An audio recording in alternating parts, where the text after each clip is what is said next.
साहब प्रणाम, मैं हूं हिमांशु द्विवेदी और स्वागत है आपका हमारी खास पेशकश चर्चा में। चर्चा के तहत आज हमारा विषय सियासी न होकर देश की सुरक्षा से जुड़ा हुआ है। इस विषय पर चर्चा तो हमें 2-4 दिन पहले ही करनी थी, पर राजनीतिक घटनाक्रम कुछ ऐसे घटित देश में हो रहे थे जिसके चलते हम चाहकर भी इस विषय को बातचीत के केंद्र में नहीं ला सके। लेकिन देश की सुरक्षा एजेंसियों ने आज फिर एक बार बड़े स्तर पर कार्रवाई की, तो यह विषय आज हमारी चर्चा का हिस्सा बन गया। हमारा आज का विषय पीएफआई पर केंद्रित है। हमारा आज का विषय है पीएफआई, मजहब से सरोकार या देश के गुनहगार। संदर्भ यह है कि एक संगठन है पॉपुलर फेडरेशन ऑफ इंडिया। ये पॉपुलर फ्रंट ऑफ इंडिया नाम का जो ये संगठन है, ये 2006-07 में अस्तित्व में आया।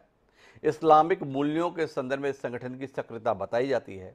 वर्तमान में देश की सुरक्षा एजेंसियां और जांच एजेंसियों का मानना है कि यह एक बेहद खतरनाक किस्म का संगठन है, जिसने अपनी स्थापना के 15-17 सालों में न केवल देश के अंदर हिंसक गतिविधियों को अंजाम दिया, बल्कि देश में अराजकता फैलाने का काम भी किया।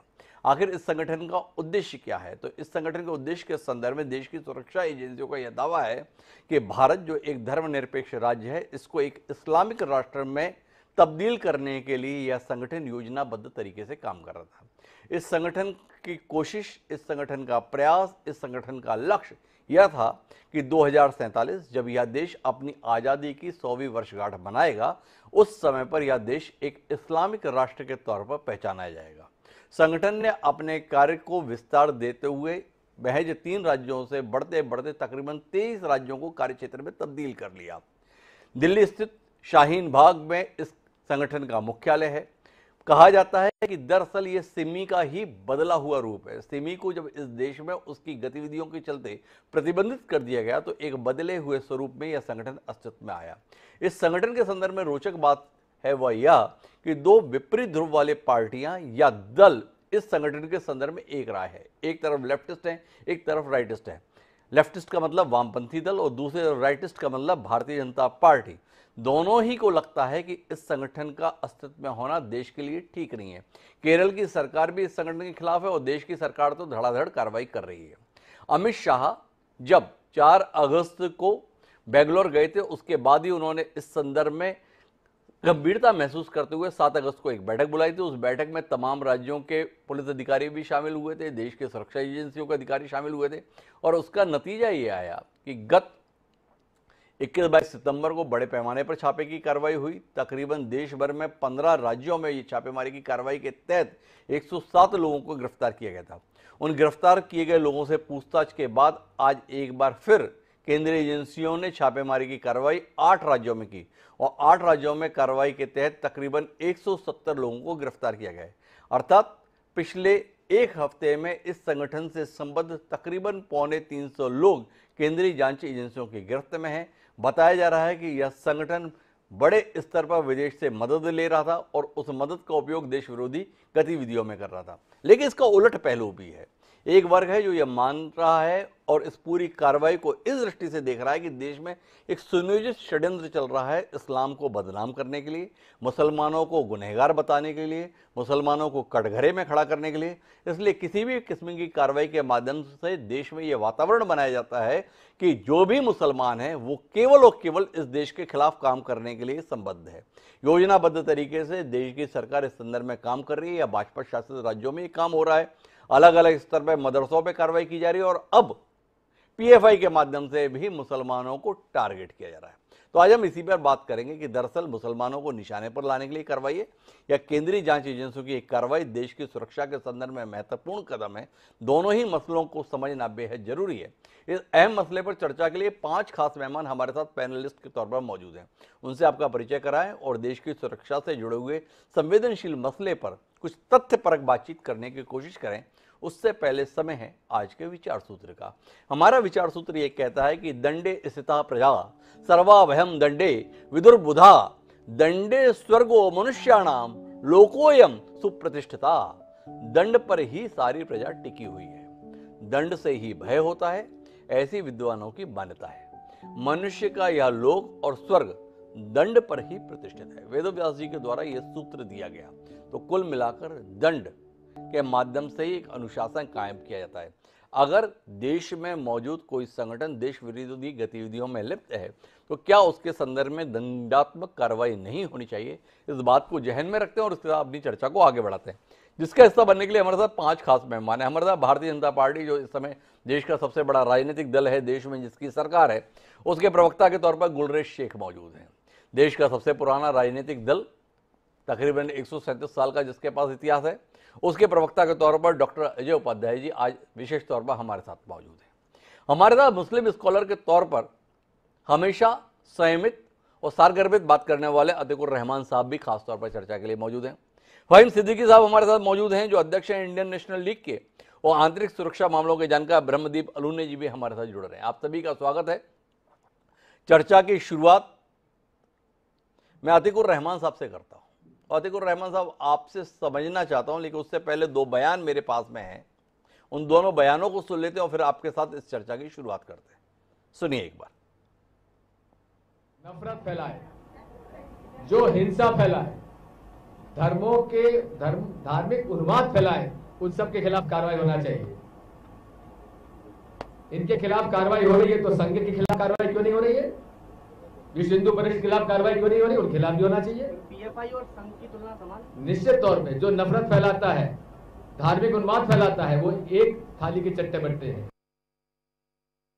इस वक्त भी और पिछले कुछ सालों से जो पूरे मुल्क के अंदर खौफ व हिरास का माहौल पैदा करने की कोशिश की जा रही है, वो सिर्फ पीएफआई के खिलाफ ही नहीं, बल्कि जितने भी सामाजिक संगठन हैं जो हुकूमत के ऊपर तनकीद करते हैं या हुकूमत जिन्हें पसंद नहीं करती है, ऐसे सामाजिक संगठन हों, ऐसे जो है इंडिविजुअल शख्सियात हों, अखबार हों और या दूसरे लोग हों, उन सब को हुकूमत ने जो है निशाना बना रखा है।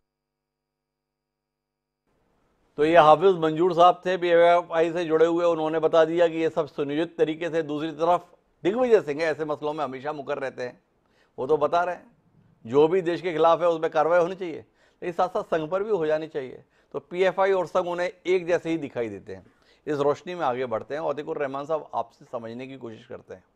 वाकई ये संजीदा मसला है, गंभीर मसला है। जो लोग इस प्रकार के कामों में लिप्त हैं, ऐसे संगठन में कार्रवाई की आप हिमायत करते हैं या आप संदेह भरी दृष्टि से इस पूरी कार्रवाई को देखते हैं? टारगेट किए जा रहे हैं, बदनाम किए जा रहे हैं, राजनीतिक एजेंडे के तौर पर निशाने पर लिए जा रहे हैं, क्या मानते हैं अतीकुर रहमान साहब? धन्यवाद डॉक्टर साहब। डॉक्टर साहब, बहुत गंभीर मामला है क्योंकि देश की सुरक्षा से जुड़ा हुआ मामला है जी। और हमेशा हम लोग जब देश की सुरक्षा की बात करते हैं तो 2 बहुत अहम हमको चीजें सुनने मिलती हैं, वो है जीरो टॉलरेंस जी और नेशन फर्स्ट जी। अब अगर जो संगठन की हम बातचीत कर रहे हैं, जिसके ऊपर क्रैकडाउन चल रहा है, बहुत सारे चैनल्स और बहुत सारे चैनल्स के ऊपर काफी बुद्धिजीवी बैठकर ये बता रहे हैं कि 10 साल से ये लिप्त थे एंटी सोशल एक्टिविटीज में, टेररिस्ट एक्टिविटीज में, फॉरेन फंडिंग में। तो अब ये जो जीरो टॉलरेंस और नेशन फर्स्ट वाली मामला आ गया तो ये तो यहां पर डेमोलिश हो जाता है कि आप ऐसे संगठन को 10 साल तक आबाद रखते हैं, 10 साल तक फलने फूलने देते हैं, 10 साल तक ऑन अ डेली बेसिस वो प्रेस रिलीजेस इशू करते हैं, उनके कार्यकर्ता, उनके ऑफिस बेरर बहुत अच्छी तरह से 26 जनवरी को और 15 अगस्त को रैलीज निकालते हैं। 10 साल तक टॉलरेट करने के बाद में अब जब 2024 आ रहा है तो आप इसके ऊपर कार्रवाई करके और ऐसा एक तरह का माहौल पैदा किया जा रहा है। डॉक्टर साहब, कल 1-2 चैनल के ऊपर एंकरों के द्वारा खुद मुझे वार्निंग दी गई कि सुधर जाओ, समझ जाओ, अगर आपने पीएफआई के फेवर में एक अल्फाज भी बोला तो जेल की सलाखों के पीछे आप होंगे। तो मैं तो काफी डरा हुआ हूं डॉक्टर साहब। मैंने बहुत हिम्मत की क्योंकि आप मेरे फेवरेट एंकर हैं, बहुत हिम्मत करके आपके चैनल पर आया हूं मैं जी। और मैं आपके ध्यान में सिर्फ एक पॉइंट लाना चाहूंगा यहां पर जी, कि 125 वर्षों से जो आरएसएस ने एक तरह का छलावा क्रिएट किया कि अगर हिंदू और हिंदुत्व संगठित ना हुए जी, तो इस्लाम और क्रिश्चियनिटी आप पर हावी हो जाएगा जी। और आज तक के 125 साल में ये रियलिटी नहीं बन पाया। जी।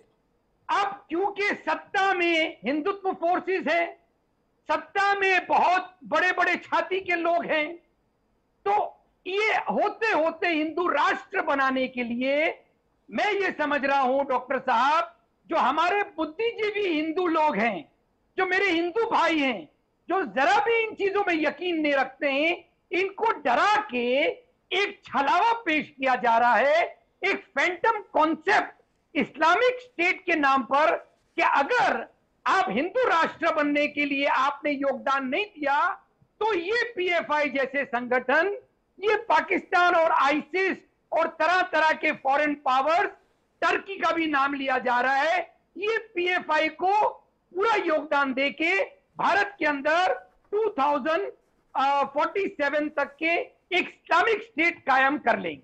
मैं अधिकुर रहमान साहब आपसे जानना चाहता हूं कि आपने एक पहलू और दिया कि एक तरफ बात कही जा रही है कि 2047 तक इस्लामिक देश में कन्वर्ट कर देंगे हिंदुस्तान को, ये बात कही जा रही है। दूसरी तरफ आपका आकलन है कि इस प्रकार का माहौल बनाकर इस देश को हिंदू राष्ट्र बनाने की कोशिश की जा रही है। पर इसके साथ में थोड़ा पीएफआई पर दृष्टि डालते हैं, क्या आपको लगता है कि एक सामाजिक संगठन है? क्या आप मानते हैं कि ये समाज में दीनहीन लोगों की सेवा के लिए सक्रिय संगठन है, या जैसी अतीत में इसके संदर्भ में गंभीर आरोप केरल सरकार या भारत सरकार द्वारा समय समय पर लगाए गए हैं, इसके संदर्भ में भी आप कुछ कहेंगे? 2012 में हलफनामा दिया था केरल की सरकार ने, जिसमें यह कहा था कि यह संगठन प्रतिबंधित आतंकवादी संगठन student Islamic movement of India का पुनरुत्थान है, जो इंडियन मुजाहिदीन से संबद्ध था। पीएफआई पर तकरीबन 100 से ज़्यादा मामले हैं अलग अलग किस्म के, जिसमें हत्या के भी मामले हैं, रंगदारी के भी मामले हैं, डराने धमकाने के मामले हैं, आगजनी के मामले हैं। तो आपसे जानना चाहता हूँ अधिकुर रहमान साहब, वाकई आप मानते हैं, आप जैसा विद्वान व्यक्ति, कि पीएफआई एक सामाजिक आंदोलन है, समाज में समरसता लाने के लिए समर्पित लोगों का समूह है, और देश की सरकार या कुछ राज्यों की सरकार षड्यंत्र पूर्वक इसके खिलाफ कार्रवाई कर रही है? या आपको भी लगता है कि कुछ ना कुछ गतिविधियां संदेहास्पद तो हैं, पर इस बात का आपको क्षोभ है, इस बात की आपको नाराजगी है कि 8 साल तक मजबूत सरकार देश में होते हुए भी ऐसी गतिविधियां चलती कैसे रहीं? इस बात को लेकर आपकी नाराजगी, आप किस बात से नाराज है, जानने में दिलचस्पी हमारी।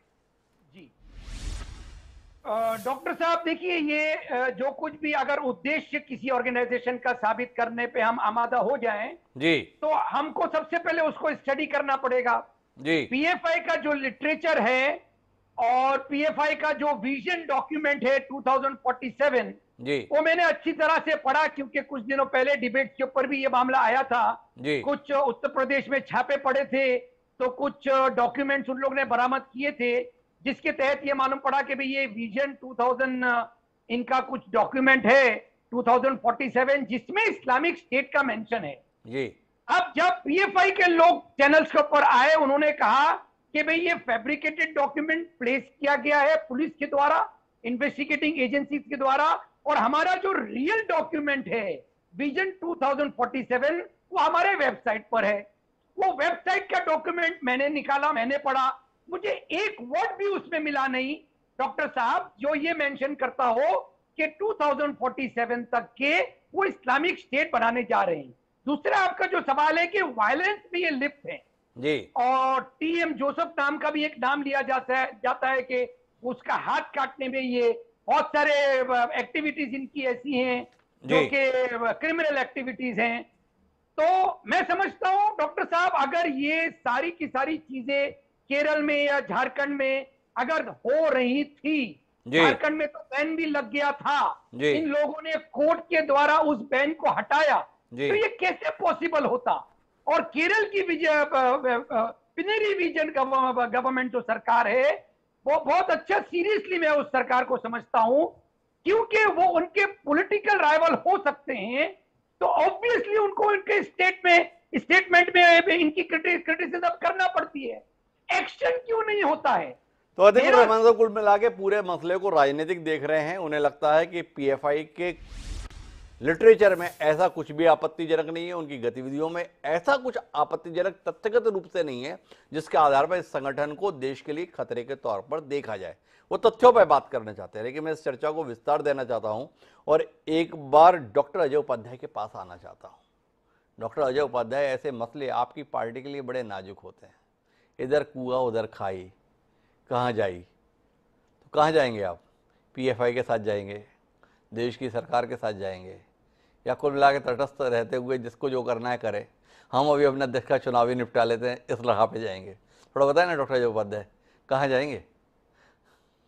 डॉक्टर साहब, आपने बड़ा अच्छा भाषा का प्रयोग करते हो, कहाँ जाएं और कहाँ जाए में जो है, हम राष्ट्र के साथ जाए, देश के साथ जाए, देश से नफरत और द्वेष को मिटाए, देश में खुशहाली लाए, प्रेम के धागे को, मोहब्बत के धागे को पिरोने का काम करें। हमारा ये उद्देश्य है। चाहे वो बहुसंख्यक तौर पे कोई हिंसा फैलाने का काम करे, सामाजिक सौहार्द तोड़ने का काम करे, या अल्पसंख्यक समाज का कोई भी संगठन ऐसा काम करे, हम दोनों का विरोध करते हैं। इसलिए इस कट्टरवाद में फलने वाले लोग हमारा विरोध करते हैं, क्योंकि चाहे वो अल्पसंख्यक वर्ग का हो या बहुसंख्यक वर्ग का है, दोनों लोग ऐसा कांग्रेस को तभी विरोधी मानते हैं जब उनके इस तरह के एजेंडे को हम बाहर करके देश के एजेंडे को आगे लाना चाहते हैं। पीएफआई पर बात हो रही है, बड़ा तार्किक ढंग से आज सभी लोगों ने यहाँ पे आपके पूरे विश्लेषण में बात आएगी, और मुझे लगता है उस पर सरकार को भी जरूर ध्यान देना चाहिए।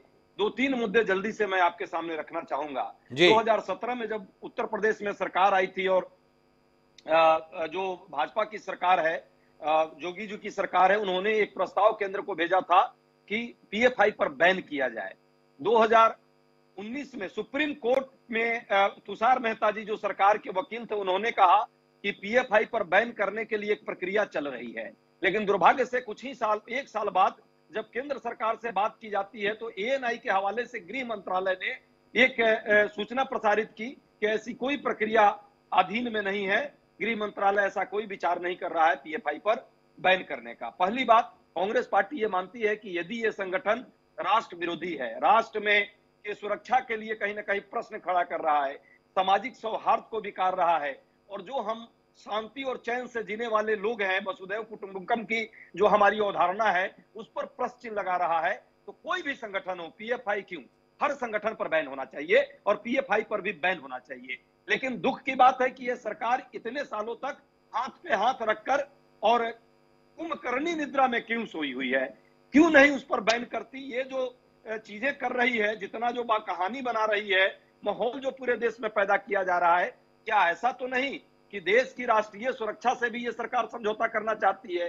कई बार ऐसे दृष्टांत आए हैं जब प्रधानमंत्री जी के जान पे खतरा बताया जाता है, इतने लोगों को मारने की बात आती है, पीएफआई जैसे संगठन पर इतने चीजें सर्च हो रही है, लेकिन इतने वर्षों से जब इनके ही सरकारों ने कहा कि बैन करो, अभी तक बैन क्यों नहीं हुआ?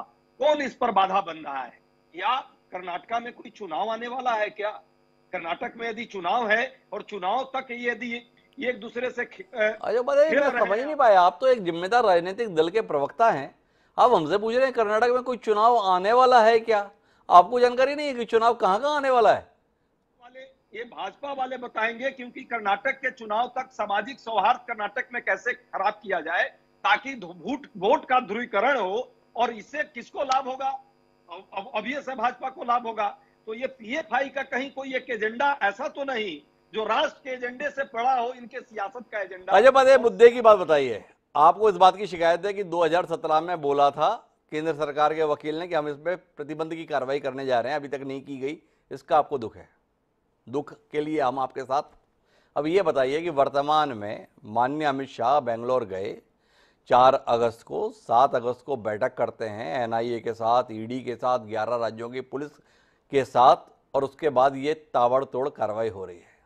इस कार्रवाई का आप स्वागत करते हैं, अमित शाह के हाथ मजबूत करने के लिए अपने संकल्प को दोहराते हैं, या पीएफआई के साथ खड़े होते हैं? गलत हो रहा है। एक देश के लिए समर्पित संगठन के खिलाफ सत्ता के द्वारा षड्यंत्र रचा जा रहा है, हम इसका विरोध करते हैं, हम इसके साथ खड़े होते हैं। कहाँ खड़े होते हैं, थोड़ा सा बताइए ना। अमित शाह के साथ खड़े हैं या अमित शाह के खिलाफ खड़े? डॉक्टर साहब 2 बात है, हम ना अमित शाह के साथ खड़े हैं ना पीएफआई के साथ खड़े हैं, हम इस देश की सुरक्षा के साथ खड़े हैं। और यदि देश की सुरक्षा को कोई चुनौती दे रहा है, तो यह सरकार का काम है कि उसको बैन पहले उस संगठन को करो जो इस तरह का काम कर रही है, देश में नफरत और द्वेष फैलाने का काम कर रही है। उसको बैन क्यों नहीं ये सरकार करती? अरे तो अमित शाह के साथ खड़े होकर ये मांग कर सकते हैं ना आप। हम अमित शाह के साथ खड़े हैं और ये मांग करते हैं, अमित शाह जी केवल इतना ही मत करो, पीएफआई को बैन करो। हम अमित शाह के साथ खड़े नहीं हो, पीएफआई को बैन करो। बड़ा मुश्किल सा लग रहा है। खड़े हैं। देश की सुरक्षा पर यदि कोई प्रश्न है तो ये सरकार को पीएफआई पर बैन करना चाहिए, जैसे हम लोगों ने सिमी पर बैन किया था डॉक्टर साहब, और हमने देखा था तो यदि यह सिमी कहीं और तो डॉक्टर अजय उपाध्याय तार्किक बात कर रहे हैं। पीएफआई को एकदम दानव के तौर पर बताया जा रहा है, देश की सुरक्षा के लिए खतरे के तौर पर बताया जा रहा है भाजपा खतरे में, आरएसएस खतरे में, देश खतरे में। किस कदर तरीके से ये संगठन पूरे देश में नेटवर्क बनाकर इस देश को इस्लामिक राष्ट्र बनाने के लिए प्रयत्नशील था। वो 8 साल से देश में मजबूत सरकार थी, फिर भी था। कमाल है, ऐसा कमाल कैसे हो पाया? किससे पूछे? गुलरेज शेख हमारे साथ है, भाजपा के जिम्मेदार प्रवक्ता है, वही बताएंगे 8 साल तक इतनी सक्रियता पीएफआई को क्यों करने दी, और उसके बाद अचानक अभी कर रहे हैं तो सबको लग रहा है चुनाव आ गए, आपकी सक्रियता भी आ गई। तो गुलरेज जी, कुल मिला के इस देश के खिलाफ काम करने वालों के खिलाफ कार्रवाई चुनाव के अनुसार तय होगी, ऐसा ही है? हिमांशु जी, मैं आपसे पूछना चाहता हूं, और हमारे सभी जो मित्र बैठे हैं पैनल में, सभी ज्ञानी लोग हैं, उनसे पूछना चाहता हूं कि ऐसा कौन सा साल होता है हिंदुस्तान में जिसमें मल्टीपल स्टेट्स में चुनाव नहीं होते? ऐसा कोई साल नहीं होता। हर 6-8 माह में मल्टीपल स्टेट्स में भारत में चुनाव होते हैं। तो हर चीज को हम चुनावी प्रक्रिया से अलग रखें तो बेहतर होगा। कम से कम डिफेंस हुआ, आंतरिक सुरक्षा हुआ देश की, इन सब चीजों को रखा। गुलरेज जी, चलिए आप भी क्या याद रखेंगे, रखा। अब इतना बताइए, 8 साल से कार्रवाई नहीं हुई, अचानक कार्रवाई की। 2017 में बोले थे पीएफआई में प्रतिबंध लगाएंगे। देश के खिलाफ एक संगठन आपकी नाक के नीचे 8 साल से सक्रिय है और काम किए जा रहा है, क्यों किया जा रहा है, सवाल है। इसके विषय में तो बताइए। हिमांशु जी, एकाएक यदि कार्रवाई करते तो ये बात होती और होनी भी चाहिए फिर, कि आप जो हैं वो एक तरफा कार्रवाई कर रहे हैं। आप बिना जांच भी कर रहे हैं। आज जांच एजेंसियों ने यदि मुख्तलिफ स्थानों पर छापेमार कार्रवाई की है, कुछ लोगों को हिरासत में लिया है, तो उसके पीछे उनकी कहीं ना कहीं स्टडी होगी। कई लंबे समय तक, कई महीनों तक उन्होंने जांच की होगी, उसी के आधार पर कुछ ना कुछ किया होगा। ये एनआईए कोई ऐसा हलवा नहीं है कि गया और कर लिया। एनआईए की जो चीज होती है वो बिल्कुल प्रोफेशनल जांच होती है, और एनआईए इस देश की सबसे बड़ी एजेंसीज में से आता है। तो हमको ये सब बातें नहीं करना चाहिए। लेकिन इस सरकार की सबसे बड़ी एक खासियत मैं बोल सकता हूं, जिसको कोई डिनाई नहीं कर पाएगा। आप कश्मीर घाटी के बाहर, जो कि पुलवामा का विषय हुआ था, कश्मीर घाटी के बाहर एक बड़ा आतंकवादी हमला पूरे हिंदुस्तान में बता दीजिए जो 8 साल में हुआ हो। मतलब हमने हर इस प्रकार की जो साजिशें होती थी देश के खिलाफ, जो कि कांग्रेस की सरकार में लगातार होती थी, कई वर्षों से, दशकों से चली जा रही थी, उन सबको हमने नाकाम किया है। तो देश सुरक्षित हाथ में है। वो देश की सुरक्षा के लिए जो भी करना होगा किया जाएगा, और किया जा रहा है। तो गुलरेज शेख जी एक तार्किक बात कह रहे हैं। उनका कहना है कि सवाल जितने उठाने उठा लो, पर ये तो बताओ कि 8 साल से जब से हमारी हुकूमत है, देश में कोई आतंकी हमला कश्मीर के अलावा हुआ, कोई ऐसी घटना हुई जिसके कारण से देश के संदर्भ में लगाओ क्या सुरक्षित हाथों में नहीं है? डॉक्टर अजय उपाध्याय के पास शायद कोई उदाहरण है। गुलरेज जी चलते हैं अजय उपाध्याय जी। अजय जी, क्या हो गया? जब भी आप कोई बात प्रश्न करेंगे देश के सुरक्षा पर, तो भाजपा वाले कहते हैं कि बात मत कीजिए क्योंकि ये देश की सुरक्षा से जुड़ा है। हम तो यही कह रहे हैं, देश से के सुरक्षा से जुड़ा हुआ प्रश्न है, पहले आप बैन कीजिए पीएफआई पर, क्योंकि आपकी भी। अरे अजय बताइए, अभी विषय पर रही है, ये बताइए। गुलरेज शेख जी का तर्क है भाई हम ठीक तरीके से काम कर रहे हैं, ठीक तरीके से देश का संचालन कर रहे हैं। इतना बड़ा देश, इन 8 सालों में एक भी ऐसा हिंसक वारदात को घटित नहीं होने दिया गया जो देश के संदर्भ में सुरक्षा को लेकर सवाल उठा सके। ये दावा जो कर रहे हैं गुलरेज शेख, क्या इसे खारिज करने के लिए आपके पास कोई तर्क है?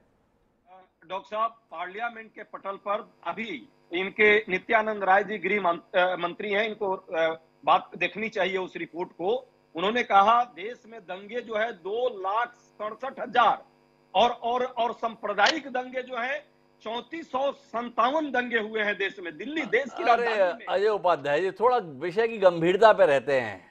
हम बात कर रहे हैं हमलों की, जैसे ताज होटल पे हमला हुआ था। हम बात कर रहे हैं जैसे मुंबई में बम फटे थे।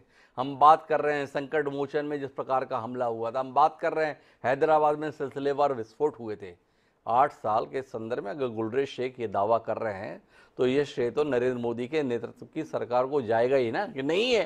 पुलवामा के अलावा कौन से विषय के संदर्भ में हम बात करें? बहरहाल अपनी चर्चा को आगे बढ़ाते हैं। गुलरेज शेख जी का कहना है कि पीएफआई के संदर्भ में अगर हम पहले कार्रवाई करते तो ये कहा जाता जल्दबाजी कर गए, पर गुलरेज शेख जी, इसका उत्तर तो दीजिए। जो हमारे साथ में अतीकुर रहमान साहब कह रहे हैं कि हमारी एजेंसियां क्या कहीं कोई फैब्रिकेटेड तरीके से चीजें तो प्रस्तुत नहीं कर रही। ये बात इसलिए आ रही है कि पीएफआई की वेबसाइट पे उनका विजन डॉक्यूमेंट है, उसमें इस्लामिक स्टेट की कोई बात नहीं है। उसमें 2047 में इस्लामिक स्टेट के तौर पर देश को बना के तैयार करने की कोई बात नहीं है। और हमारी एजेंसियां ये कह रही हैं कि वो पीएफआई का विजन डॉक्यूमेंट है, उसमें 2047 में ये देश इस्लामिक स्टेट में तब्दील हो जाएगा, इसके लिए काम कर रहे हैं। इस विरोधाभास पे कुछ कहेंगे गुलरेज जी? नहीं, देखिए, मैं कह रहा हूँ कि एक बार पूरी जांच हो जाने दीजिए। जांच के बाद खुद एजेंसियां और गृह मंत्रालय हो सकता है कि आपके साथ अर्थात मीडिया के साथ प्रेस वार्ता कर। गुलरेज जी कहते हैं थोड़ा इंतजार कीजिए ना, अभी जो चल रहा है उसे चलने दीजिए। लेकिन कैसे चलने दें? लोगों को ऐसा लग रहा है पिछले कुछ समय से जो सिलसिला चल रहा है कि इस देश में मुसलमानों का जीना क्या दूभर कर दिया जा रहा है। क्या इस देश में मुसलमानों का रहना गुनाह हो गया है? क्या इस देश में मुसलमान होना गुनाह हो गया है? मेरे साथ में फ़हीम सिद्दीकी जी हैं, उनसे समझने की कोशिश करता हूँ इस पूरी कार्रवाई को किस चश्मे से देख रहे हैं। क्या वह यह देख पा रहे हैं कि देश धर्म के आधार पर काम नहीं कर रहा है, देश केवल इस देश के साथ कौन है, उस देश के खिलाफ कौन है, उसके तहत काम कर रहा है, सरकार उस अनुसार काम कर रही है। और पीएफआई के खिलाफ अगर कार्रवाई हो रही है तो हर देशवासी को चाहिए कि इस कार्रवाई के संदर्भ में अपना साथ सरकार के साथ रखे और देखे कि देश के खिलाफ काम करने वालों का क्या अंजाम होता है। क्या कहते हैं फ़हीम सिद्दीकी जी?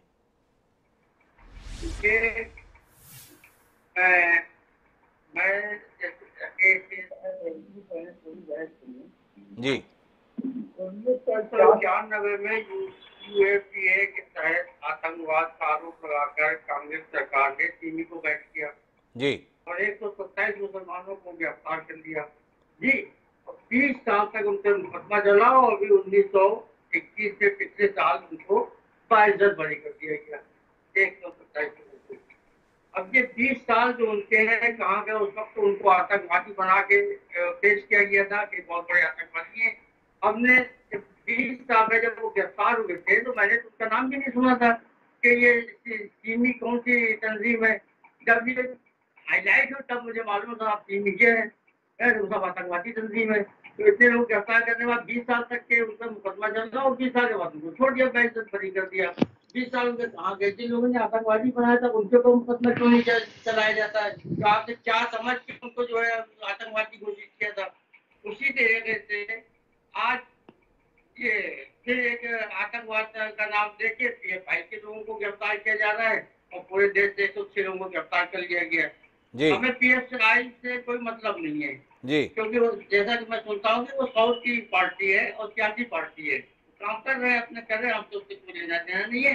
लेकिन कोई भी आतंकवादी आतंकवाद की गतिविधि में मुलविस है, कोई गलत काम करता है, देश के विरुद्ध काम करता है तो उसको गिरफ्तार होना चाहिए, उसका मुकदमा चलना चाहिए, उसकी कानूनी कार्रवाई होना चाहिए, उसको सजा मिलना चाहिए। हम इसके जरूरत नहीं। और कोई भी हो, चाहे वो मुस्लिम हो गैर मुस्लिम हो। तो फ़हीम सिद्दीकी साहब कह रहे हैं पीएफआई से हमारा कोई लेना देना नहीं। अगर देश के खिलाफ काम कर रहे हैं तो आप बिल्कुल काम कीजिए, लेकिन अतीत के अनुभव उन्हें ये बता रहे हैं कि किसी को भी आतंकवादी के तौर पर चित्रित कर दिया जाता है और बाद में वो अदालत से बाइज्जत छूट जाता है, तो कुल मिलाकर उसके लिए जिम्मेदार लोगों पर कोई कार्रवाई होती है कि नहीं होती, ये सवाल उसके साथ में अंतर्निहित है। लेकिन मैं इस चर्चा को थोड़ा सुरक्षा मसले पर एक अलग नज़रिए से समझने की कोशिश करता हूँ और इसके लिए मेरे साथ में ब्रह्मदीप अलूने जी काफ़ी देर से जुड़े हुए हैं। अलूने साहब, आपसे समझना चाहूँगा, मामला सियासी है या देश की सुरक्षा के साथ है? पीएफआई पे कार्रवाई एक सियासी लाभ लेने के लिए किया जा रहा उपक्रम है या आप मानते हैं वाकई देश के लिए एक खतरा बन चुके हुए संगठन पर देर आए दुरुस्ताई के तहत हो रही कार्रवाई है और सख्त होनी चाहिए और ऐसे लोगों के संदर्भ में कोई माफी भी नहीं होनी चाहिए? कहाँ है ब्रह्मदीप जी आप? देखिए डॉक्टर साहब, भारत की सुरक्षा को दो दृष्टि से देखने की जरूरत है जी। एक 2008 के पहले और एक 2008 के बाद, मतलब एनआईए के गठन के पहले और एनआईए के गठन के बाद जी। सबसे पहले तो पीएफआई मुस्लिमों का प्रतिनिधित्व करता है, ये बहुत समझ से परे है क्योंकि इस देश में भाजपाई मुसलमान हमारे साथ बैठे हैं, कांग्रेस में मुसलमानों की कमी नहीं है, कम्युनिस्ट पार्टी में मुसलमान है, देश की तमाम जो राजनीतिक पार्टियां हैं उसमें मुस्लिम है, इसलिए मुस्लिम प्रतिनिधित्व का तो सवाल उठता ही नहीं। लेकिन पीएफआई पर प्रतिबंध क्यों लगाना चाहिए एनआईए का, इसलिए मैंने जिक्र किया कि देखिए सिमी के जो पूरा का पूरा सरगना है और सफदर नागौरी समेत सारे लोग 2008 में पकड़े गए थे इंदौर में जी। उसके पहले 3 आतंकी ट्रेनिंग सेंटर हुए थे। एक हुआ था 2000 नवंबर 2007 में जो चोरल इंदौर में हुआ था, जो सिमी का आतंकी प्रशिक्षण केंद्र कहा जाता है। दूसरा हुआ था थंगरपारा केरल में, जो 2000 दिसंबर 2007 में हुआ था। और तीसरा 2008 में आतंकी प्रशिक्षण केंद्र उज्जैन के पास उन्हेल में पकड़ा गया था जी। अब पीएफआई सामाजिक संगठन क्यों नहीं है और आतंकी संगठन क्यों नहीं है, उसने इस प्रकार से प्रूव किया कि जब इस पर छापे मारे गए तो आप सरकारी संपत्ति को क्यों जला रहे हैं, आप हिंसक व्यवहार क्यों कर रहे हैं, आप बसों पर हमला क्यों कर रहे हैं, आप दूसरे सामाजिक संगठनों के कार्यालयों पर हमला क्यों कर रहे हैं। अगली बात देखिए, जब पीएफआई बना, मैं थोड़ा रोकना चाहूंगा ब्रह्मदीप जी, माफी के साथ में, आप अपनी बात पूरी करें, पर जिस आधार पर आप इसको सामाजिक या राजनीतिक संगठन मानने से इंकार करते हो तो देश की कोई पार्टी बचेगी नहीं। कौन सी ऐसी पार्टी है जिसने समय आने पर हाथ के पत्थर सरकारी संपत्ति को नुकसान पहुंचाने के लिए इस्तेमाल नहीं किए? हम पिछले 3 दशक की पत्रकारिता में ऐसे हजारों उदाहरण देखे हुए हैं। तमाम राजनीतिक दल अपने गुस्से का प्रदर्शन करने के लिए मौका आने पर इस प्रकार की हरकतों का सहारा लेते हैं, बाद में भले ही खेद जताते हैं या इंकार भी कर देते हैं और उसे कुछ अराजक तत्वों की करतूत बता देते हैं। तो पीएफआई को केवल इस बात पर कि उसने बसों पर हमला क्यों किया, उसके कार्यकर्ताओं ने सरकारी संपत्ति को क्यों जलाया, सपा के कार्यकर्ता, भाजपा के कार्यकर्ता, वामपंथियों के कार्यकर्ता, कांग्रेस के कार्यकर्ता, किसके संदर्भ में देश में उदाहरण नहीं है? आप इंकार करेंगे इस बात पे? हिमांशु, जैसे जी बड़ा दिलचस्प सवाल है आपका। देखिए, पीएफआई जो है वो अपने आप को सियासी दल मानने से इनकार करता है।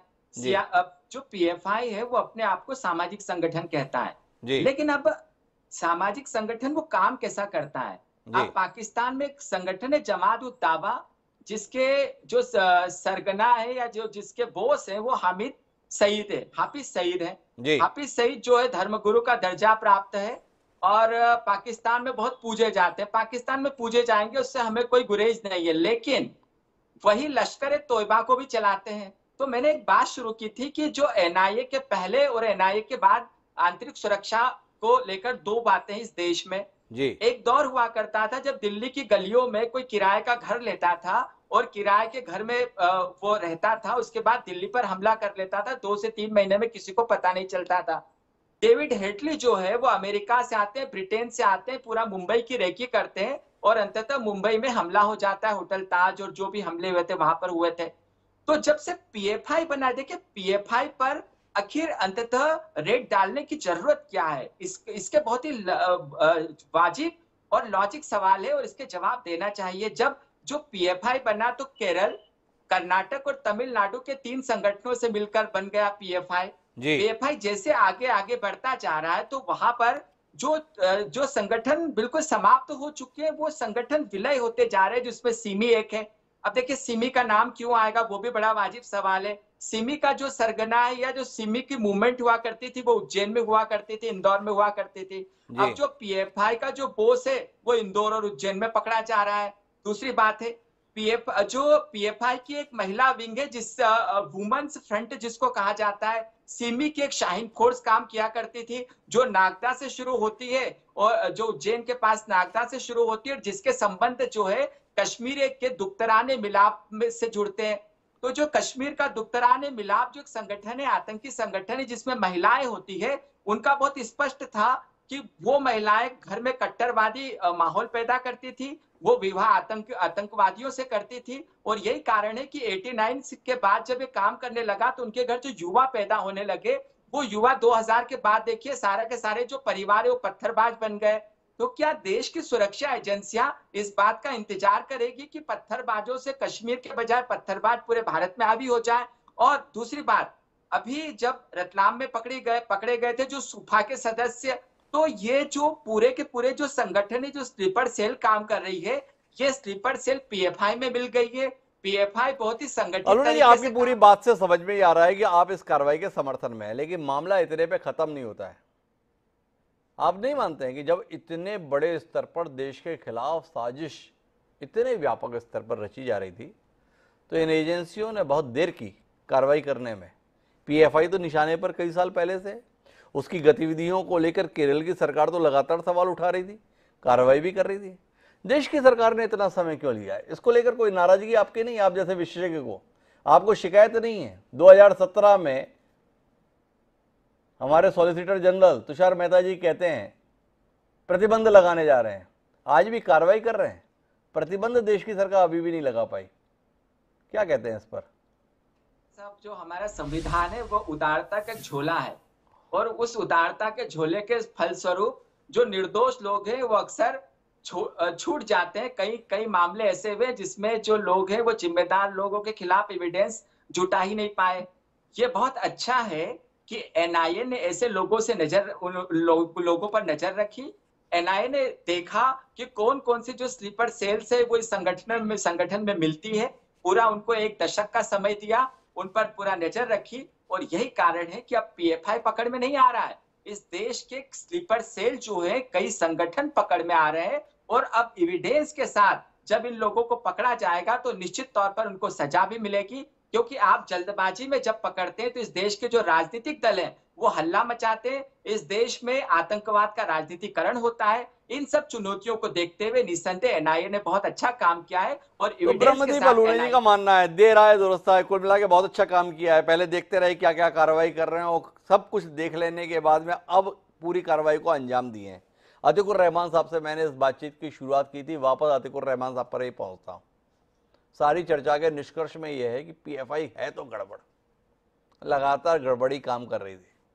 तथ्य जुटाए जा रहे थे अतिकुर रहमान साहब, लोगों को अपराध करने दिया जा रहा था ताकि उन्हें अपराध करते हुए पकड़ा जाए, ताकि वो बच ना पाए। देश की सरकार, देश की सुरक्षा एजेंसियों के द्वारा इतने योजनाबद्ध तरीके से पूरी कार्रवाई को अंजाम दिया है। प्रसन्न है देश की सरकार से आप, देश की एजेंसियों की कार्रवाई से देश को सुरक्षित महसूस कर पा रहे हैं? अब आप निश्चिंत हैं या कुछ और महसूस कर रहे हैं? और जैसा आपने शुरुआत में कहा कि मैं डरा हुआ हूं, तो ब्रह्मदीप अलूने जी की बात सुनकर कहीं और तो नहीं डर गया अतिकुर रहमान साहब? नहीं, थोड़ी सी आदत सी पड़ती जा रही है डॉक्टर साहब। और ब्रह्मदीप साहब को मैं धन्यवाद दूंगा कि उन्होंने काफी अच्छी बातें भी पहलू सामने रखे हैं, और सीरियस मामला है। देखिए डॉक्टर साहब, इसमें कोई बगले झागने वाली बात नहीं है। देश की सुरक्षा, सिक्योरिटी, और खास तौर से ऐसे दौर में जब हम 5 ट्रिलियन इकोनॉमी का सपना देख रहे हैं, जो कि हमारे तमाम भारत के लोग खून पसीना एक करके उसको बनाने भी जा रहे हैं, ऐसी हालत में जब तक की सुरक्षा, अब ये देश की सुरक्षा को खतरा कौन कौन से फोर्सेस से और कौन कौन से चैलेंजेस से आ रहा है, जरा इसके ऊपर भी ध्यान डाल दें। क्या सिर्फ पीएफआई से ही आ रहा है? क्या उन तत्वों से नहीं आ रहा है जो आए दिनों एक तरह की मुहिम चला के एमएलए खरीदते रहते हैं, राज्यों की सरकारें गिराते फिरते हैं? उनसे देश को सुरक्षा के खतरा नहीं है? क्या उन तत्वों से नहीं जो डेमोक्रेसी को और फेडरलिज्म को ताक पे रख के काम करते हैं, उनसे खतरा नहीं है? क्या उन फोर्सेस से खतरा नहीं है जो आपने कहा स्लीपर सेल्स मान लिया मैंने आपकी बात 10 साल से स्लीपर, और उन लोगों का क्या जो कि डंके की चोट पे अधर्म संसद करती हैं और कहती हैं कि इन लोगों का नरसंहार किया जाएगा? क्या बात कर रहे हैं ब्रह्मदीप जी आप?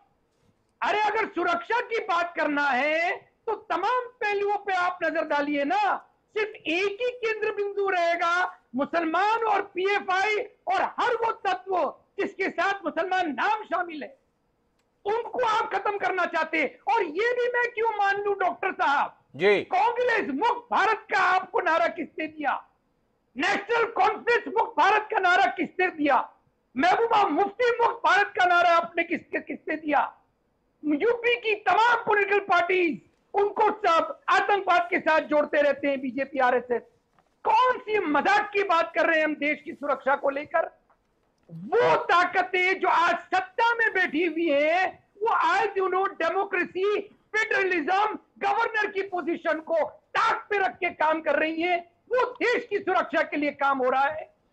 तो अतिकुर रहमान साहब तो बहुत नाराज है। अतिकुर रहमान साहब को लग रहा है कि भाई देश की सुरक्षा के साथ कोई समझौता नहीं होना चाहिए, पर मुसलमानों को ही इस देश के लिए जैसे खतरा मान लिया गया है, ऐसा माहौल बना दिया जा रहा है। गुलरेज शेख मेरे साथ में हैं।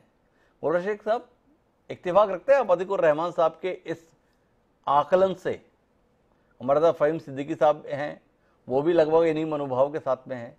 क्या आप मानते नहीं इस बात को कि पिछले कुछ समय से माहौल ऐसा बनाया जा रहा है कि अगर आप मुसलमान हैं तो ये मान लिया जाए देश के खिलाफ है, अगर आप मुसलमान हैं तो मान लिया जाए देश की हुकूमत के खिलाफ है, अगर आप मुसलमान हैं तो मान लिया जाए कि कुल मिलाकर आपकी आस्था पाकिस्तान के साथ है? क्या बोलते हैं गुलरेज शेख साहब? क्या कुछ घटनाएं अतीत में ऐसी घटित नहीं हो रही हैं जिसके चलते वाकई ये वातावरण बन तो रहा है? देखिए, ये आपके नजरिए का फर्क हो सकता है कि जो आप सोच रहे हैं, लेकिन मैं एक मुसलमान बैठा हूँ और मैं ये बात गर्व के साथ कह सकता हूँ कि मैं प्रैक्टिसिंग मुस्लिम हूँ और पक्का भाजपाई भी हूँ। दोनों जी। चीजें हैं। मुझे किसी ने आज तक किसी गलत नजरिए से नहीं सोचा, ना मुझे मेरी प्रोग्रेस को पॉलिटिक्स में किसी ने रुकने दिया, ना सामाजिक स्तर पर रुकने दिया। तो मैं अपने आप को उतना ही लायक समझता हूँ जितना ब्रह्म भट्ट जी हो या फिर ब्रह्मदीप जी हो या फिर हिमांशु साहब हो या कोई और हो। तो मुझे तो ऐसा नहीं लगता और ना मेरे आसपास के जो मित्रगण हैं उनको ऐसा लगता है। तो ये एक इस अब जब तक आप भाजपा में हैं तब तक तो आपको ऐसा लगेगा भी कैसे डॉक्टर गुलरेज साहब, लेकिन थोड़ा सवाल व्यापक है ना, तो थोड़ा व्यापक तौर पर बात करते हैं। कुल मिलाकर क्या आप महसूस नहीं कर रहे हैं कि देश में माहौल तो ये बन रहा है, देश में वातावरण ये बन रहा है जिसके चलते मुस्लिम तबके को कहीं ना कहीं असुरक्षा बोध आ रहा है? इसके संदर्भ में आपका क्या कहना है? क्या आप मानते हैं कि अतीत में ऐसा रहा कि लोगों को इस प्रकार के वातावरण बनाकर ही लाभ मिलता था, अब वो लाभ नुकसान में परिवर्तित हो गया, इसलिए तकलीफ ज्यादा हो रही है? देखिए साहब, मुझे लगता है कि मुसलमानों में इसकी सोच नहीं है, लेकिन जो अपोजिशन पार्टीज हैं, जैसे अभी अजय भाई बात कर रहे थे, ये लोग उनके अंदर ऐसी सोच भरने की पूरी कोशिश करते हैं। मुझे स्मरण है इस चीज का कि आप याद कीजिए, जब मनमोहन सिंह की सरकार हुआ करती थी तो कभी कानपुर में, तो कभी नासिक में, तो कभी मुंबई में उठाकर मुस्लिम लड़कों को पकड़ लिया जाता था और ऐसा लगता था कि सबके सब मुसलमानों के सिर पर एक सील लगा दी है मेड इन अलकायदा की। आज वो स्थिति नहीं है। पीएफआई एक ऑर्गेनाइजेशन है जिसके ऊपर छापेमारी हो रही है, लेकिन क्या हर मुसलमान को उठाकर ऐसा किया जा रहा है? नहीं किया जा रहा। तो ये जो टारगेटिंग थी वो मुसलमानों की खत्म हुई है मोदी जी की सरकार में। आप आज भी आंकड़े उठा के देखिए कि जेलों में बंद मुसलमान कितने हुआ करते थे कांग्रेस शासन काल में और कितने बीजेपी शासन काल में। एक बार बताइए गुलरेज शेख जी, आपकी सरकार इतनी लिजली सी क्यों लग रही है इस समय पे? इतने बड़े स्तर पे कार्रवाई, 15 से ज्यादा राज्यों में छापेमारी, सारी छापेमारी किसके ऊपर? पीएफआई के ऊपर। इतने बड़े स्तर पर गिरफ्तारी, इतने संगीन किस्म के आरोप, इसके बाद भी वो संगठन प्रतिबंधित नहीं। इतनी दमदार सरकार, फैसले लेने वाली सरकार, इसके बावजूद भी संगठन के संदर्भ में कोई दिक्कत नहीं है। अभी भी वेबसाइट चल रही है, अभी भी खाते खुले हुए हैं, जो चाहे मेंबर बन जाए। तो थोड़ा बताइए तो सही, है क्या ये आपका खेल? हिमांशु जी, आप मोदी सरकार के विषय में कुछ भी कहते रहे, लेकिन एक बात तो आपको माननी होगी कि पारदर्शी न्याय व्यवस्था में भरोसा रखती है मोदी सरकार। अरे काहे की पारदर्शी व्यवस्था गुलरेज शेख जी? देश के खिलाफ साजिश कर रहा है संगठन, देश के खिलाफ इतने गंभीर किस्म के आरोप एजेंसियां बता रही हैं, फिर भी वो संगठन अस्तित्व में बना हुआ है, उस संगठन पे प्रतिबंध नहीं लगा रहे और हमें आप यहाँ पे ज्ञान दे रहे। अरे सर, पारदर्शी सरकार, आपसे सीधा सवाल है, जितने गंभीर किस्म के आरोप हैं, ये संगठन 4 घंटे के लिए भी वैध कैसे है इतने दमदार लोगों के होते हुए? ये सवाल मैं उठा रहा हूं तो आप मुझे ज्ञान दे रहे, थोड़ा इसका उत्तर तो दीजिए ना। जिन सरकार पर और जिस नेतृत्व पे इस कदर भरोसा है देश का, 3 दशक के बाद स्पष्ट बहुमत की सरकार देश के लोगों ने भरोसे करके अस्तित्व में लाई, जिस सरकार के नेतृत्व के संदर्भ में इस किस्म की बात कही जाती है कि पूरी दुनिया में नाम रोशन हो रहा है, वहां देश के खिलाफ काम करने वाला संगठन, पिछले 1 हफ्ते से इतने गंभीर किस्म के आरोप, इसके बावजूद भी संगठन को प्रतिबंधित नहीं किया। क्या लाचारी, क्या मजबूरी? कोई मजबूरी नहीं, किसी प्रकार की मजबूरी नहीं है। एनआईए की जांच पूरी हो जाने दीजिए, एनआईए साबित सब चीजें सामने रखेगा और जो गृह मंत्रालय को निर्णय लेना होगा लेगा। एनआईए के ऊपर हम दबाव नहीं डालेंगे कि आप ये करो या ये मत करो। एनआईए को अपनी जांच पूरी करने आप जैसा सुधी प्रवक्ता की दलील मेरी समझ में नहीं आ रही। भाई एनआईए तो चीख चीख के बता रहा है, ये मिला, वो मिला, ये भी मिला, वो भी मिला, आरएसएस का मुख्यालय उड़ा रहे थे, भाजपा के नेताओं को मारने जा रहे थे, देश के टुकड़े करा रहे थे, 2047 में इस देश को इस्लामिक मुल्क बना देंगे। और क्या चाहते हो आप? इससे ज्यादा क्या चाहिए एक संगठन को प्रतिबंधित करने के लिए? तो भी आप कह रहे हो अभी जांच होने दीजिए, फिर हो जाएगा, गृह मंत्रालय फैसला लेगा। थोड़ा विरोधाभास नहीं है? अजय उपाध्याय जी आपकी बातें सुन के मुस्कुरा रहे हैं, और अभी 2-4 दिन में जब कार्रवाई दिखेगी ना, इतनी ठोस कार्रवाई दिखेगी कि इनके मुंह के ऊपर खीले ठुक जाएंगी, हंसी निकल जाएगी इनकी। अरे अजय उपाध्याय जी, डर तो नहीं गया आप? गुलरेज शेख जी आपको पीएफआई पे कार्रवाई भले ही ना करे, पर आपके खिलाफ कार्रवाई की संभावनाएं बता दी है। क्या कहते हैं अजय उपाध्याय जी? देखिए, गुरलेश भाई की मजबूरी मैं समझ रहा हूं। उन्हें तो बस सियासत ही दिखती है उनके पार्टी को, सिर्फ देश में सियासत के लिए वो कुछ भी करेंगे, और जहां राजनीति उनकी नहीं सदती है वो वहां कुछ भी नहीं करेंगे। ये उनका सिद्धांत है। यही सबका साथ और सबका विश्वास का मूल मंत्र है इनका।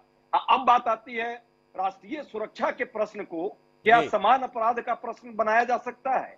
जिस तरह हमारे कुछ साथियों ने यहाँ पे कहा कि 10 साल से ये संगठन फैलता पलता फूलता रहा, देश में केरल से लेकर के और असम तक पहुंच गया।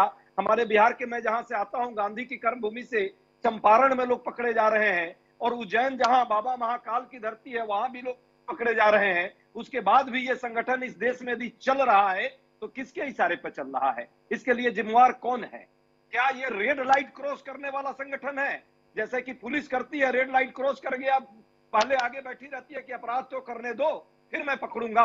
अरे भैया, राष्ट्र के साथ यदि कोई अपराध कर रहा है और इसके आपको सबूत मिल रहे हैं, तो सबूत के बाद भी आप क्यों नहीं कार्रवाई करते? आपकी सरकार, उत्तर प्रदेश की सरकार 2017 में लिखती है केंद्र सरकार को, निवेदन करती है, विनम्र निवेदन कि संगठन पर बैन करो। क्यों सो रही थी आपकी सरकार 2017 से 2022 तक? ये कहीं ना कहीं मिली भगत है, चोर चोर मौसेरे भाई वाली बात है। राष्ट्र के सुरक्षा के साथ समझौता है, यदि समझौता नहीं होता तो इतने साल में इतना आगे क्यों बढ़ गया? तो अजय उपाध्याय जी का कहना है कि यह सब तो संदेहास्पद है। जिस संगठन के संदर्भ में 2017 में उत्तर प्रदेश सरकार ने अनुरोध के साथ में भारत सरकार को पत्र लिखा, 5 साल बाद भी उस संगठन को प्रतिबंधित नहीं किया। आज पूरे देश को बता रहे हो ये संगठन देश के खिलाफ काम कर रहा है, और देखो हम कितनी मजबूत कार्रवाई कर रहे हैं। गुलरेज शेख जी, आप मुस्कुरा भले लो, पर इसका उत्तर चाहिए देश को। इसका उत्तर जब मिले तो आप दीजिएगा जरूर। आज आपको नहीं मिल रहा है, लेकिन मेरे पास में फहीम सिद्दीकी साहब हैं। सिद्दीकी साहब, आप इस मांग से सहमत हैं कि अगर पीएफआई पे इतने गंभीर आरोप हैं तो ऐसा संगठन अभी भी प्रतिबंधित क्यों नहीं है देश में? क्या कहते हैं? नहीं, खाली आरोप तो नहीं, अगर वाकई में वो इस उसमें लिप्त हैं, अपराध में लिप्त हैं, तो उनके ऊपर बिल्कुल कार्रवाई होना चाहिए। वो पीएफआई हो या एनआईए की निगाहें किसी भी संगठन के ऊपर हो, वो उसको बैन करना चाहिए। आप अगर की बात कह रहे हैं, देश की इतनी जिम्मेदार एजेंसी बता रही है कि कितने खतरनाक कामों में लिप्त है, तो आप क्या चाहते हैं? पहले जांच हो, जांच के बाद सुनवाई हो, सुनवाई के बाद अदालत का फैसला हो, और 10-20 साल में जब ये सब प्रक्रिया पूरी हो जाए तब संगठन के खिलाफ कार्रवाई हो? या आपको लगता है देश की एजेंसी या देश की सरकार देश को ये बता रही है ये संगठन इतने खतरनाक कामों में लिप्त है तो कार्रवाई तुरंत होनी चाहिए? लेकिन उसके बाद जब मुकदमा चलता 5 साल, 10 साल, 15 साल, 20 साल के बाद उनको छोड़ दिया जाता है कि बेइज्जती कर दिया, तो उस वक्त तो सारे सूबों तो कहते हैं साहब ये इल्जाम लगाए हैं, उनको सब कुछ मिल जाता है, उनको वहाँ पे बारूद भी मिल जाता है, उनको वहाँ असलहा भी मिल जाता है, सब मिल जाता है। साहब बड़ी तार्किक बात कर रहे हैं इस देश के संदर्भ में कि जब हम आरोप लगाते हैं तो ये बताते हैं देखिए कितना सनसनीखेज किस्म का मामला हम खोज कर लाए हैं, कितना बड़ा मामला हमने निकाला है, देश के खिलाफ, समाज के खिलाफ कितनी बड़ी साजिश को हमने समय रहते रोक लिया है। पर जब मामला अदालत में जाता है तो हम अपने आरोपों के संदर्भ में पर्याप्त प्रमाण नहीं दे पाते, और जिनको इतने गंभीर मामलों में आरोपी बताते हैं वो बाइज्जत छूट जाते हैं, और जैसे वो छूटते हैं तो इन एजेंसियों की साख, इन एजेंसियों की कार्यप्रणाली सब सवाल के घेरे में आ जाता है। तो ब्रह्मदीप अलूनी जी मेरे साथ में हैं, वो हमें बता रहे थे छूट ना जाए इसलिए इन्हें खिलाफ करने दिया। 5 साल 7 साल देश के खिलाफ तुम करो, जितना कर सकते हो करो, ताकि तथ्य मिल जाए, सबूत मिल जाए, और अब सबूत मिल गए तो कार्रवाई की जा रही। कुछ ऐसे ही ब्रह्मदीप जी भरोसा दे रहे हैं आप कि अब ये लोग नहीं छूटेंगे? जो पहले लोग छूटते आए हैं वैसा खेल अब नहीं होगा, क्योंकि हमने खुद ही योजनाबद्ध तरीके से इनको करने दिया है और तथ्यों के साथ अब इनको पकड़ लिया है। क्या कहते हैं ब्रह्मदीप जी? होगी और ये बिल्कुल नहीं बच पाएंगे, क्योंकि इन लोगों के जो काम है, इन लोगों ने अपने कामों से प्रूव कर दिया है। और जैसा मैंने कहा, तो अलोनी जी बीच में मैं रोकता हूं, थोड़ा अतीकुर रहमान साहब की जिज्ञासा का समाधान कीजिए। अतीकुर रहमान साहब बड़े ही संजीदा किस्म के व्यक्ति हैं, हम कई सालों से अपने साथ उनको चर्चाओं का हिस्सा बनाते रहे, तथ्यों से परे जाके वो बात नहीं करते हैं। उन्होंने कहा कि पीएफआई की वेबसाइट पर एक विजन डॉक्यूमेंट है, उसमें इस्लामिक राष्ट्र की बात नहीं है, और सुरक्षा एजेंसियों का कहना है उनके पास विजन डॉक्यूमेंट है और ये इस्लामिक राष्ट्र बनाने पर लगे थे। थोड़ा इसके संदर्भ में बताइए ना। हिमांशु जी, मैं अपने फेसबुक पर अपने आप को देशभक्त बताता हूँ, राष्ट्रवादी बताता हूँ, लेकिन वहीं पर जब मैं कार्य करता हूँ तो इस देश के खिलाफ करता हूँ। क्या इस बात की इजाजत है मुझे? मतलब आप जिस विजन डॉक्यूमेंट की बात करते हैं, पीएफआई यदि इस प्रकार से बात करती है, देखिए समाज के बीच जाके ठीक से आप तकरीरें कीजिए। आप यदि समाज के बीच काम करना चाहते हैं तो आप क्या हिंदू क्या मुसलमान, वैसे भी पीएफआई दलितों और आदिवासियों की भी बात करती है, तो सबसे आके मिलिए। क्या जरूरत है आपको भड़काऊ जो है पर्चे छापने की? आपको क्या जरूरत है जो सिमी के जो लोग हैं उनको अपने आप में मिलाने की? आपको क्या जरूरत है छुप के काम करने की? फिर मैंने एक बात और कही कि देखिए जो सिमी को लेकर इन लोगों का नाम क्यों ना आया और एनआईए क्यों गंभीर हुई, इसके बारे में जो मैंने बात कही थी कि केरल का जो थंगरपारा है, केरल के थंगरपारा का जो उसका मास्टरमाइंड था वो अमिल परवेज था, जो गोधरा कांड का आरोपी है। अब वही वह थंगलपारा के बाद उन्हेल पर एक कैंप होता है। अब वहां से जो केरल से एक जो संगठन बनता है, वो केरल से संगठन आके उज्जैन में बन जाता है। केरल में जो भाषा बोली जाती है मलयालम बोली जाती है, उज्जैन में जो भाषा है वो हिंदी बोली जाती है। मुसलमानों का कोई प्रतिनिधित्व की कमी नहीं है, मुसलमान बहुत ही राष्ट्रवादी लोग हैं। एनआईए में भी मुसलमान होंगे, सीआरपीएफ में भी मुसलमान हैं, इस देश की सेना में भी मुसलमान है। मुसलमानों का जो इतिहास है इतना परिष्कृत है, इतना बेहतरीन है कि हमारे देश के लिए उन्होंने जान भी दी है। तो फिर पीएफआई जैसे जो संगठन है उनको भड़काऊ बयानबाजी करने की क्या जरूरत है? वो लोग क्यों जो वुमेन्स फ्रंट ऑफ इंडिया बनाते हैं, कैंपस फ्रंट ऑफ इंडिया बनाते हैं, बच्चों को भड़काते हैं, बच्चों से पत्थर फिकवाते हैं, फिर बच्चों के केस लड़ते हैं और केस लड़ने के बाद उनको इमोशनल ब्लैकमेल करके अंततः ये बता देते हैं कि जो मुसलमानों की हिमायती है वो सिर्फ पीएफआई नहीं, पीएफआई ही है। तो एनआईए ने ये बताया है पीएफआई को कि मुसलमानों के हिमायती सिर्फ आप नहीं है, मुसलमानों के हिमायती इस देश में रहने वाले करोड़ों हिंदू भी हैं, क्योंकि इस देश का जो विविधतापूर्ण व्यवहार है, जो इस देश की विविध संस्कृति है, वहां पर किसी एक समुदाय विशेष तो ब्रह्मदीप अलोनी जी बता ये रहे हैं कि एक सुनिश्चित तरीके से पीएफआई ने काम किया है इस देश में रहने वाले मुसलमानों को देश के खिलाफ करने के लिए, देश की वर्तमान सरकार के खिलाफ करने के लिए, देश की कानून व्यवस्था के खिलाफ काम करने के लिए, और सुनियोजित तरीके से ये सारे तथ्य जुटाकर ही पूरी कार्रवाई को अंजाम दिया जा रहा है। इसलिए ब्रह्मदीप जी का भरोसा है कि इस बार जो कार्रवाई हो रही है उसमें पकड़े गए लोग वास्तविक तौर पर दोषी हैं और किसी भी अदालत में ये बख्शे नहीं जाएंगे, छूट नहीं पाएंगे। गुलरेज शेख जी को लग रहा है कि ऐसे मौके पर उन्हें भी कोई टिप्पणी करनी चाहिए, देश की सबसे बड़ी पार्टी के वह प्रतिनिधि हैं, तो हम कार्यक्रम में अंतिम टिप्पणी गुलरेज शेख जी की ही सुनते हैं। जी गुलरेज जी। देखिए हिमांशु जी, एक बात आप समझिए कि जब भी कोई छूटता है तो वो सबूतों के अभाव में छूटता है, क्योंकि देश चलता है कानून से और न्याय होता है कानून से।